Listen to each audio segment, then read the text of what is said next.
ഈ വട്ടത്തിൽ കറക്കി നീളത്തിൽ പോയിന്ന് ഈ സംഭവത്തിന്റെ പ്രൊഡക്ഷനും ഡയറക്ഷനും ഒക്കെ ഞാൻ തന്നെ ആയതുകൊണ്ട് അല്ലറ ചില്ലറ പ്രശ്നങ്ങളൊക്കെ കാണട്ടോ.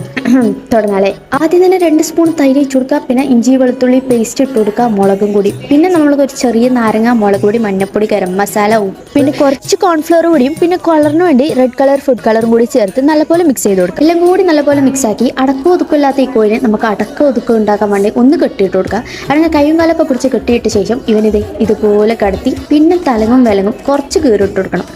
ഒരു കീറ് ഓൾമോസ്റ്റ് ഇത്ര വലിപ്പം മതി കേട്ടോ. ദേഷ്യം ഉണ്ടോ വെച്ച് പറ്റ അതിൻ്റെ മുകളിൽ തീർക്കേണ്ട, കാരണം കീറ് കൂടിയാലും പ്രശ്നമാണ്. പിന്നെ സിമെന്റ് ഒട്ടിച്ചാലും നിൽക്കൂല എന്നുള്ള അവസ്ഥയായിപ്പോൾ. ഞാൻ പിന്നെ പണ്ടേ ഒരു സ്കില്ലോളി ആയതുകൊണ്ട് തന്നെ കുഴപ്പമില്ല. ചേതനയായിട്ട് ശരീരത്തിന് ഞാൻ നല്ല രീതിയിൽ മനക്കിയെടുത്തിട്ടുണ്ട്. പിന്നെ ഇത് പരിപാടി സിമ്പിളാണ്. അങ്ങനെ നമ്മുടെ സുഗ്മനും സുഗൂട്ടനുമായ ഇവന്റെ ഇരിപ്പിടം സാക്ഷാൽ ഭദ്രമാക്കിയ ശേഷം മസാലകൾ കൊണ്ട് നിറക്കുക. മസാലകൾ കൂടി ചേർന്നപ്പോഴത്തേക്കും ചിക്കൻ്റെ ആംബിയൻസ് തന്നെ മൊത്തത്തിൽ മാറി. ഏതൊക്കെ എടുപ്പ് നോക്കണേ, ബില്യണർ വൈബ് അങ്ങോട്ട് കളി മാറുകയാണ്. നമ്മുടെ മെയിൻ ആയുധം അങ്ങോട്ട് എടുക്കാതെ ചിക്കൻ്റെ ഉള്ളിലേക്ക് കൂടി ഒന്ന് കുത്തിക്കയറ്റി കൊടുക്കുക. ശേഷം നമ്മൾ ChatGPT തേടുന്നു, സഹായം അഭ്യർത്ഥിക്കുന്നു. അപ്പപ്പുള്ള അപ്ഡേഷൻ കൂടി അറിയിക്കുമ്പോൾ കാര്യം നിസാരം, പണിയോ മെച്ചം ഗുണമോ മെച്ചം. അപ്പോൾ ഇതേ ഫസ്റ്റ് റൗണ്ട് ഇങ്ങനെ മൂപ്പരാൾ ഇങ്ങനെ കറങ്ങി തിരിഞ്ഞെത്തുമ്പോഴത്തേക്കും ഇതുപോലുള്ള ഒരു പരുവത്തിൽ എത്തിയിട്ടുണ്ടാവും. ശേഷം അതിലോട്ട് ഉരുക്കി വെച്ച ബട്ടർ ചെറുതായിട്ട് ഇങ്ങനെ സ്പ്രെഡ് ചെയ്ത് കൊടുക്കാം. ഇതിങ്ങനെ ചെയ്യുന്നതിനെ കൊണ്ടുള്ള നമ്മുടെ ലക്ഷ്യം എന്താണെന്ന് വെച്ചാൽ നല്ല ക്രിസ്പി ആയി കിട്ടാൻ വേണ്ടിയിട്ടാണ് കേട്ടോ.